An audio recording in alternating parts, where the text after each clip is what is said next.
Нови избори во Бугарија, стара реторика кон Македонија. Експертите децидни дека и во можност да се формира нова политичка влада во Бугарија, зашто шансите се многу мали, долгогодишните ставови на официјална Софија ќе останат исти. Другото сценарио со поголема веројатност за реализација е малцинска влада, која нема да има простор да ги менува сегашните ставови на источниот сосед. Тешко ќе биде повторно Бугарија да формира политичка влада, затоа што процентите на истражувањето и на Alpha Research и на Market Link се такви да двете коалиции ГЕРБ, СДС и продолжуваме промената со Демократска Бугарија се изедначени и може да се очекува да се формира малцинска влада само со поддршка од ДПС и Возраждање.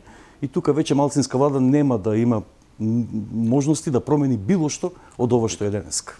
Дека Бугарија го држи во своји раце македонскиот пат кон Унијата, не може, а и не мора со ништо повеќе да не уценува, е повеќе од јасно. За жал не сум нешто претерано оптимист. Тука ќе останат на ставот, впрочем, и нема друг инструмент веќе понатаму со што би не уценувале, веќе сме уценети до максимум. Значи немаме подпочнато преговори и ќе не држат до овој стадиум додека можат. Така да полошо од ова, нели никогаш не вели никогаш, ама веќе сме во тоа сценарио. Наспроти експертската јавност, министерот за надворешни работи Османи очекува подобар диалог и соработка со новата влада на Бугарија, додека спротивни тонови испраќаат политичарите кандидати за премиерската фотелија во Софија.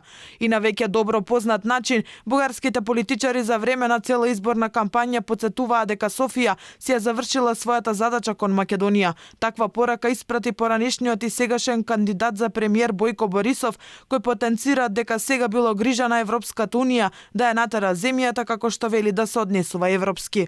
Да ги затворат бугарските клубови, да ги тепаат бугарите затоа што имаат бугарска самосвест, тоа не е европско и не е цивилизирано. Моето барање е овој процес да се наблюдува. Не можеме да бидеме добри повеќе од еднаш. Сега е нивни ред да докажат дека се добри. Освен ГЕРБ на Бојко Борисов, високо котира и партијата Продолжуваме со промените на Кирил Петков, која предводеше бугарската влада кога Македонија се соочи со притисоци за францускиот предлог. Парламентарните избори во Бугарија пети поред за само 2 години се закажани за утре. Во Македонија се пријавија само 169 гласачи, а ќе се гласа освен во амбасадата во Скопје и во Битола, Кавадарци, Прилеп, Струмица и Тетово. Избирачко место предвидено беше и во Охрид на локацијата на бугарскиот клуб Цар Борис III, но за таму не се пријавил никој.